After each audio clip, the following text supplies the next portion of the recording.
are being shaken now. They find themselves on rocky grounds. They find themselves standing in the middle of two tectonic plates, and it looks like there is a drift. It looks like there is a shaking, there is a moving there. They are uncertain. Will my job be safe?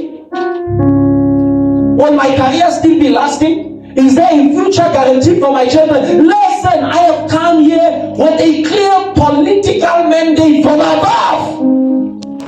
The politics I have come to speak are not earthly in nature. That's why people did not understand when Jesus was saying that he was going to be king. So King Herod was threatened.